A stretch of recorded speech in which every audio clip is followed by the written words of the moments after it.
Hey y'all, what is going on? Today is July 7th, 2023, and I am excited to take you on my first garden tour ever. I have grown a garden. I've gardened for many years. Purchased the property that I'm on a few years ago, and last year we weren't so sure that we were going to be here actually because of, some work situations, and we got back here from being out of state in in April of this year, and then ended up getting this garden put in May. So it was a rush, that is for sure. But I think from May to now, we have done an excellent job. My partner and I have both worked incredibly hard, and I am so proud of this. And of course, of gardening is the harvest. Just one of the most rewarding things in gardening in and of itself, and I love everything about it, from the planting to the weeding. I love weeding. I know there's a lot of gardeners who hate weeding, but honestly, I love it because it gives me something to do while I'm waiting for my produce to come in. I'm a very impatient person.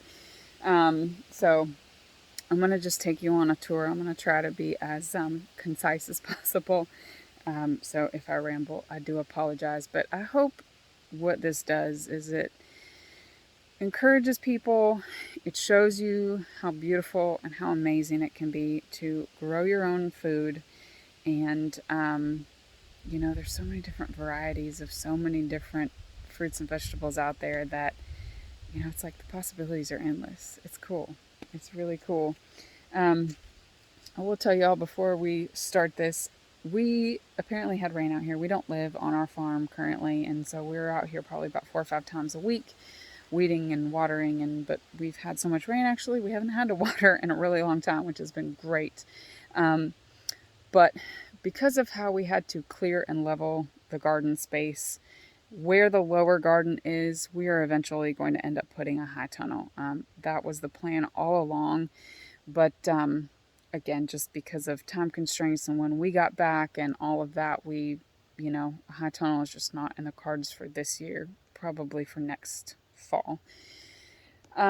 So because of all of those factors, we had to strip the ground, unfortunately. And honestly, like, there's so many things when you speak about regenerative agriculture and permaculture and organic gardening and letting nature kind of do its thing, right, that having to cut down trees and strip the ground of its topsoil is not ideal.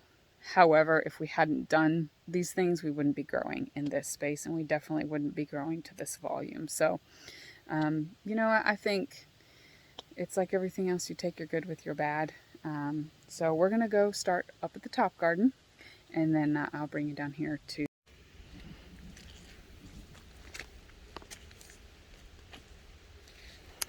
So this is where we have our Dorney sweet corn. We are growing corn, beans, and squash in this bed. The Three Sisters, just like the Indians did. This so far has worked out for us really well. The only thing with corn that I have not done in the past and did not realize is that you do need to hill it up.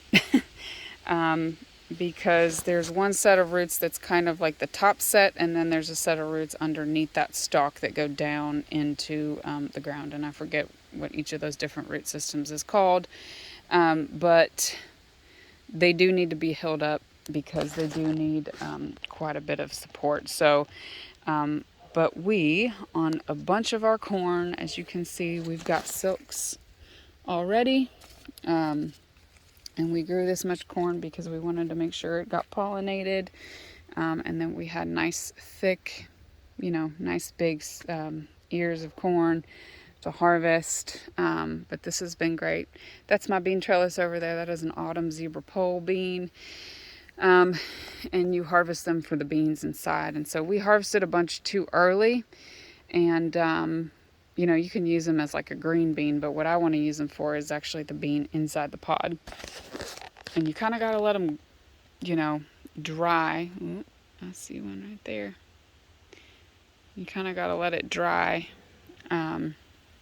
on the pot in order to do that. So, but beans are nitrogen fixers. Anything in the legume family is a nitrogen fixer. So a great companion with corn. And then this is our Zapalito de Tronco squash.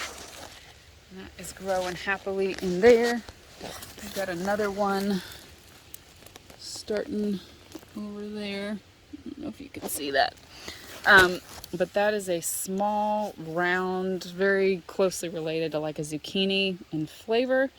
But they're supposed to be a very disease-resistant squash, so that is wonderful. This bed here is where I harvested all those beans that you saw down there. And these are all Colima bean plants. That is a Tulsi right there.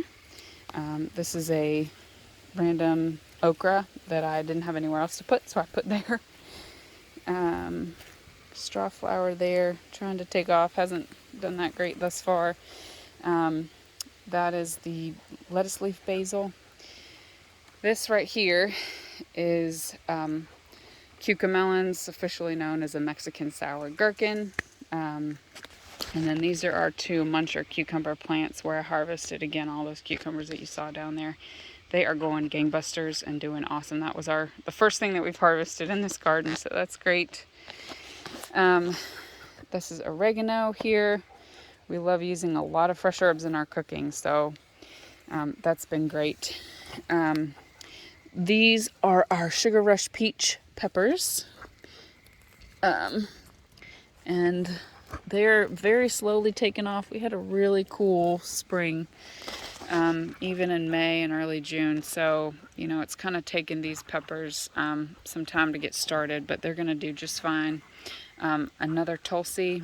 And then these, I believe, are the Criolla de Cocina pepper, which are like a sweet, large sweet pepper. We've got sage there, celosia.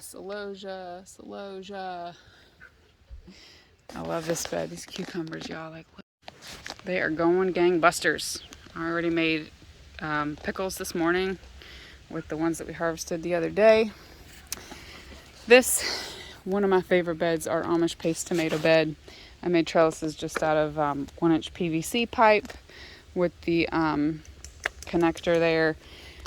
But those are doing great. I like companion planting with calendula. That is Genovese basil. That is Thai basil. But as many years as I have companion planted basil and calendula with my tomatoes, I have never dealt with hornworms, with nematodes, with other things that are very detrimental to tomatoes. I think tomatoes are pretty easy to grow, but they can be susceptible to disease, especially in climates like this where it has been very, very wet lately. We've gotten a lot of rain, so that's fantastic. The other thing we've got in this bed are ground cherries. If y'all have never grown ground cherries, I would really encourage you to get some. These are the Aunt Molly's ground cherry. Try them. These, there's like something that kind of looks like a tomato inside. They are a nightshade family, so if you're allergic to nightshades, this probably won't work too well for you. But you know, the thing inside here gets bigger. They turn a golden yellow, and then, you know, usually when they're ready, they'll fall off, or you can just pluck them off. I have finished ripening them like in a windowsill, but they are so sweet. They really do taste like a pineapple. They are just amazing. Lots of tomatoes coming on these. These are very happy. They like to be trellised up. Got a little nasturtium there, and the dill starting to go to seed, but I'm okay with it. We've had a chance to harvest and dry a lot of dill, which has been great. We love dill, chicken salads, all that. We've used a bunch of it. I'm gonna actually take a little bit of this, and I'm just gonna let that reseed, and we'll use it next year. My God, and it smells so good. This is one of my favorite smells ever. We put these stairs in between the top and the bottom tier. We planted all of this We planted millet, which hasn't done great, and this buckwheat, which has started off slow, but it's gone gangbusters. And the honeybees love the buckwheat, and so that has been wonderful to bring in beneficial insects, which we always want. I've got a little pot there, and there's another cucumber and some basil in there. I don't know what the dogs...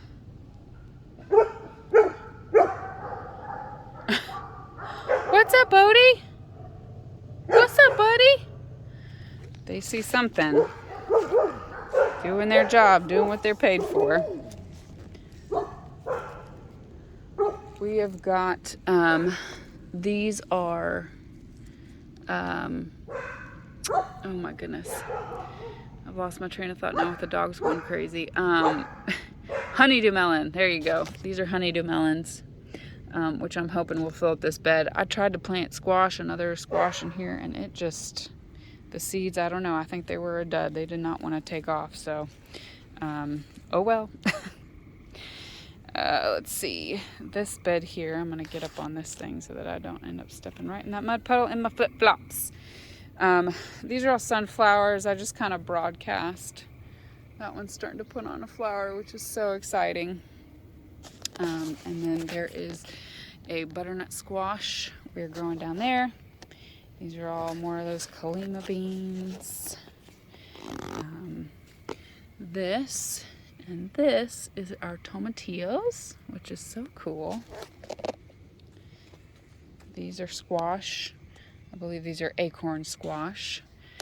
That is a random tomato plant that I put there, and I don't really know why. And then another cucumber plant there. We've got so many cucumbers, which is great. We love them. We'll eat them. Another celosia, which is just wonderful. Celosia. Never grown celosia. These right here are our banana peppers. And I plant clusters because peppers like to hold hands. It actually, they support each other. It helps them be more productive. And so don't plant a single pepper plant. Plant them so that they just kind of touch a pepper plant next to them and they'll be happy. And these here are our Atomi watermelons. And they are starting to put on, you can see over there, look at that little guy. They're starting to put on flower. We will very soon hopefully have baby watermelons. These are the Atomi watermelons, are a small container variety, but you know, again, we've got the space in the bed, so I decided to grow them kind of sprawling. This one did not do good. I think it got attacked by, I don't know, I want to say ants because I saw ants crawling all over, but I don't actually think ants eat your plant, so I don't know. We've got yarrow, and this yarrow, which is a great medicinal, and I will definitely end up using that. These are our brandywines, and I mentioned to y'all we've had so much rain, and these have split already and gotten a bit diseased, so that is super disappointing, but we've got more coming on, y'all, so I'm hopeful that it's gonna be okay. I really think that it will. Oof. Gosh, that is like, I try to make sure that I prune the suckers, but you know, you miss them sometimes. And tomatoes, again, are really susceptible to disease, so you want to make sure that there's good airflow through them. Genovese basil, that is marigolds. I plant marigolds and basil with all my tomatoes. We've got tons of cherry tomatoes starting to come on, which is great to see. There are more tomatoes in this bed also. These are peppers right here. These are banana peppers that are really slow and having a slow start. But again, we've got some more cherry varieties in there that are really small, but that's okay. You know, it'll all come together, I'm sure. I wonder at this garden. I mean, I am just like in constant awe of it. It is so wonderful to behold. We've got lemon balm here. Lemon balm, again, is a great medicinal. It does lots of really wonderful things.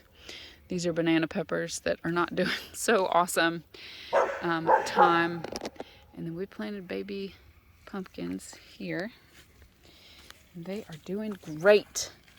We got lots of baby pumpkins, y'all, which is so exciting. They're so cute. So dang cute. You can see them in there. That is so fun. These are two other cucumbers. These are a Boston pickling cucumber, a different variety than the ones up there. They have kind of that prickly skin on the outside. I've got nasturtiums. These are trailing nasturtiums, but I don't know. I don't really know a whole lot about growing nasturtiums very much this year. So we've got more corn here. This is a popcorn. It's called strawberry popcorn. So we'll be saving seeds from that, but also saving that for popcorn because we love popcorn. Who doesn't? I got lavender here. It's a great medicinal. God, this makes me so happy to smell it.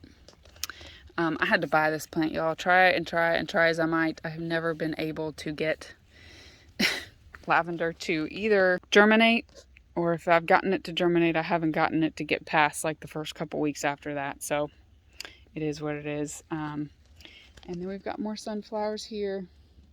And then at the end of this bed here, my froggies, the end of this bed here is okra, which again, due to the really cool spring that we had, has just been super slow to take off. But it's okay because I'm pretty confident that here very soon it's going to start getting hot. It's already been in the 90s a time or two. And so I think that, the okra does very well in the heat, so it's going to take off. So thank you guys so much for sticking with me for this. I look forward to doing more of these, showing y'all what's growing and harvesting tomatoes and herbs and squash with y'all. So thank you so much for watching, and we'll catch you on the next one.